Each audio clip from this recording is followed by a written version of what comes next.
Welcome to another episode of the MMA Lotcast. This time around, we are going to be covering PFL 2025 World Tournament 8. It is their first event for the finals, which they've split up into 3 different events. And we'll have guys like Adjoudj and Logan Storley trying to battle it out in the main event. And then in the co-main event, Khaybulaev, former, I believe, 2-time PFL champion, is going to be looking to derail Jesus Pinedo, who's absolutely been streaking as well since becoming a PFL champion back in 2023. Off top, another reminder, I am out of town, hence the very poor audio quality. Again, I apologize that you guys know I really pride myself on the quality of the audio and the video, but none of that will be taken into consideration this week, just predictions. And for the sake of this PFL prediction, as the fight is taking place tomorrow, I'm going to do quick picks version style, just very briefly about every single matchup. Not a great betting card all around, but there are some sneaky underdogs that we may be able to cash, and hopefully this breakdown will help you cash those tickets. Just remember, I do have official plays for this on the MMALOTN Patreon page. You can either find that in the link in the description below, or once I've posted the final predictions, which I normally do on the afternoon of the fights, you can find that in the comment section below as it will be pinned. All right, let's get right into this. I got a ton of content coming out today, so let's start it off with this PFL one. First matchup up we got here is Matt Turnbull coming in at plus 495, going up against Tom Pagliarulo, who comes in at minus 670. I think this is a great matchup for Pagliarulo. I think he'll be able to shut down the BJJ game of Turnbull, keep this fight standing.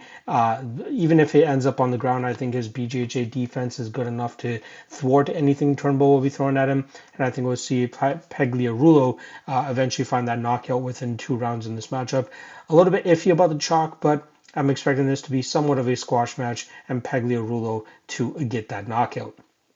Next up, we got Serg Shields going up against Meck, minus 140 on Shields, plus 120 on Meck. Both guys somewhat similar fighters. I would say Meck is the slightly better wrestler. I think Shields is the slightly better BJJ specialist. Both guys have issues in the cardio realm, especially if they are unable to dictate the pace. Like we've seen with Shields recently, he was able to win that fight over Joseph Luciano last time around, but he was able to dictate the pace of that matchup, and that allowed him to really suck some wind when he was getting that control time.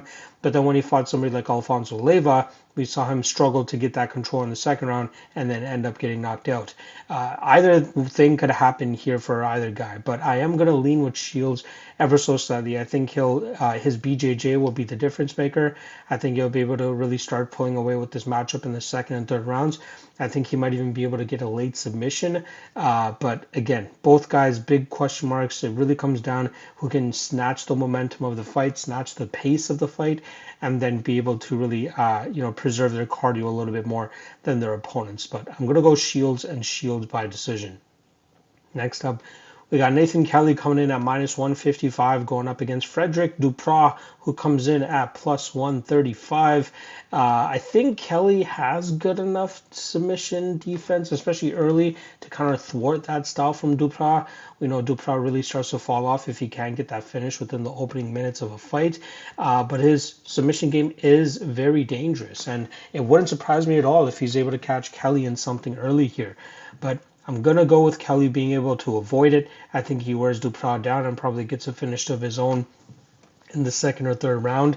But I wouldn't trust him at this minus 150 line. If he was the dog, maybe. But in terms of betting here at minus 155, I just don't think he's worth it, considering the early finishing nature of Dupras. And Kelly could definitely be flaky. So I wouldn't be surprised if he gets caught. But in terms of an official prediction, I'm going to go Kelly and Kelly inside the distance. Next up, we got Hussein Kadimagomaev coming in at minus 145. Kyle Driscoll, his opponent, coming in at plus 125. Now, Kadimagomaev went from about minus 210-ish down to minus 145 over the last couple of days. A ton of action coming on Driscoll, and for good reason. Kadimagomaev is not as dominant as you would expect somebody with his name to be. And even in some of the fights that we've seen him win, there have been some very shaky moments where he kind of just pulls guard and allows opponents to just cruise at the end of fights. But he normally does enough early in fights, but he's really holding on for dear life near the ending of the second round whenever he does end up winning. I think Driscoll has a good enough wrestling game to really shut down Kadimagomaev's style there.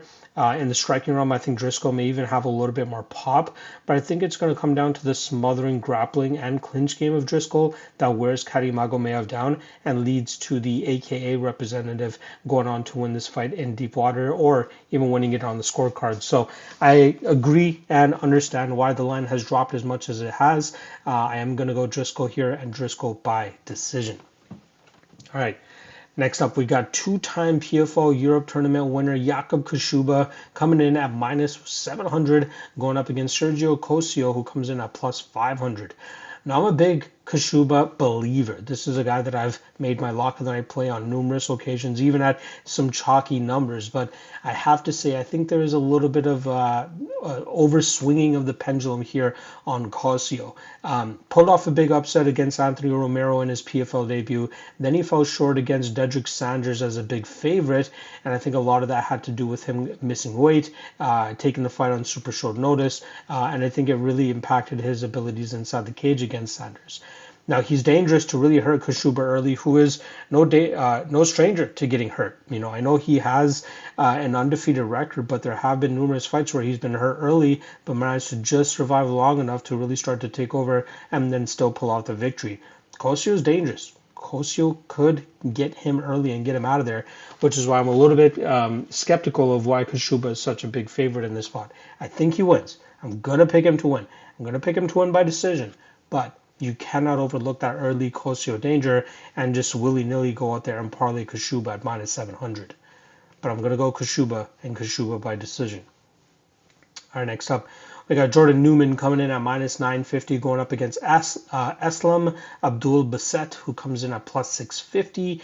I think this is a squash match in favor of Jordan Newman, who is one of the best Bellator prospects to come out of the promotion. But slowly we got to see him start to get a little bit more active so that I can showcase that dominance that allowed him to even pull off the upset that he had a couple fights ago against a Dagestani fighter who I can't remember off the top of my head. But I expect Newman to really wear Baset down. I think he finishes him as well, probably within a round and a half. And I think you can get that number at a juicy plus 165, which I think would be not a bad shot to take a shot on. Again, Newman, known for his wrestling, known for his grind, but I think that he can really just put that pace and pressure on Baset early, and I think he can get him out of there pretty quickly, as well as Baset has been known to slow down and give up spots, just like he did against Mike Shipman. So I think Newman can do Baset worse than Shipman did, and I wouldn't mind a little small play on that under 1.5. But I honestly wouldn't even mind Newman at this crazy chalky number as a parlay piece. You guys know I don't really like parlaying anything above minus 600, minus 700, but for certain occasions, I feel like this one justified. Newman should run through Baset, and I'd be surprised if this fight even leaks into the second round. All right, next up, we got Asael Adjoudj coming in at minus 190, going up against Yves Landu, who comes in at plus 165. Adjoudj almost suffered his first pro loss last time around against Jose Perez, but he was able to pull off a comeback in that third round and pull off a submission and force a finish and get the tap against Perez there. You know, he might have a little bit of trouble early with the speed, explosivity, and strength of Landu, but I think as the fight starts to wear on, we'll see Adjoudj really be more successful with his technical advantage and probably even some of his grappling late that might allow him to clamp on to another late submission here, but I think he'll end up being able to grind out the next two, rounds 2 and round 3, and that should allow him to go out there and get this decision victory over Landu. But you cannot overlook the physical and athletic advantages that Landu will have in this matchup. But I'm going to go Adjoudj and Adjoudj by decision. All right, next up, we got the first of two finals here in the featherweight division. Now we got Movlid Khaybulaev coming in at plus 140, going up against Jesus Pinedo, who comes in at minus 160. Now, Pinedo has been an absolute monster since joining the PFL, other than dropping that split decision loss to Gabriel Braga, I believe, in his first PFL fight. He's been absolutely streaking. And I think this is another fight where he'll end up showcasing that brilliance, but he will have a lot to deal with early. I think the 5-round nature of this fight really plays into it, and I think that will allow him to really start to pull away in the 3rd, 4th, and 5th rounds with that damage he can start to accrue, and I think Khaybulaev will struggle to get to his wrestling. We've seen Khaybulaev really struggle in recent fights, especially since coming back from his long hiatus, and I think that Pinedo has the perfect amount of killer instinct and finishing ability to finally put Khaybulaev away, and I think Pinedo will do so successfully. The only issue I have is fading a fighter of Khaybulaev's skills at -160 makes me a little bit uneasy. This even slightly reminds me of Asua Mabayev against Jose Ochoa from a couple weeks back. A lot of people were big on Ochoa making that line pretty much a pick'em, but we saw that wrestling was able to thwart that, and Khaybulaev may be able to do the same thing here against Pinedo. But the fact that this is a 5-round fight leads me to believe that Khaybulaev won't find many moments to stay safe later on in this fight, as Pinedo has a great gas tank, and I think he'll be able to find that big shot against Khaybulaev and put him away within the first 4 rounds or so. So I'm going to go Pinedo inside the distance, but very tough ask to fade a Dagestani killer like Movlid Khaybulaev. All right, main event now, where we got I believe this is the welterweight final between Thad Jean, who comes in at -205, going up against former Bellator champion Logan Storley, who comes in at +175. Now, I'm big on Jean. I was able to cash him as a big underdog last time around against Jason Jackson. That was a close fight. That went to a split. And this is a similar fight where I feel like the line is just a little bit too wide. And I have to lean with the underdog. I have to go with Storley. Now, we saw some of the success that Jason Jackson was able to have against Jean, and I think Storley is a better wrestler than Jackson. Mix in the fact that this is a 5-rounder. If Jean is unable to get Storley out of there early, we know Storley is, historically hard to put away unless your name is Shamil Musayev. Storley could really use his 5-round experience to really wear that Jean down and really pull away with this matchup late and possibly pull off that upset by decision. And that's where I'm leaning here. And it seems like the public is as well, considering the line movement we've seen here.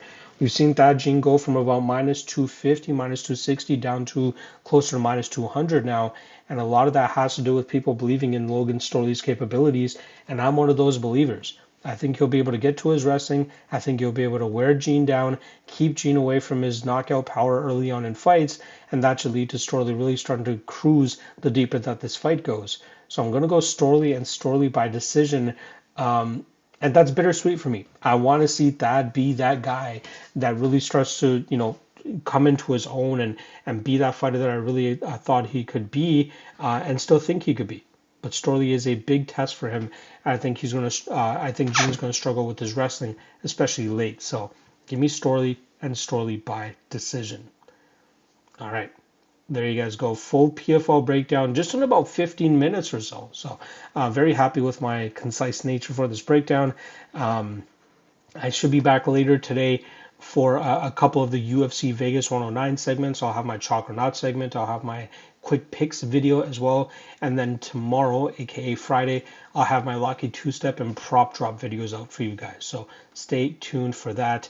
And Saturday, I should be back home, back in my studio, giving you guys the high production quality videos that you guys have known me for. So, all right, I'll see you guys later on today for some Chalk or Not and Quick Picks. See you guys then.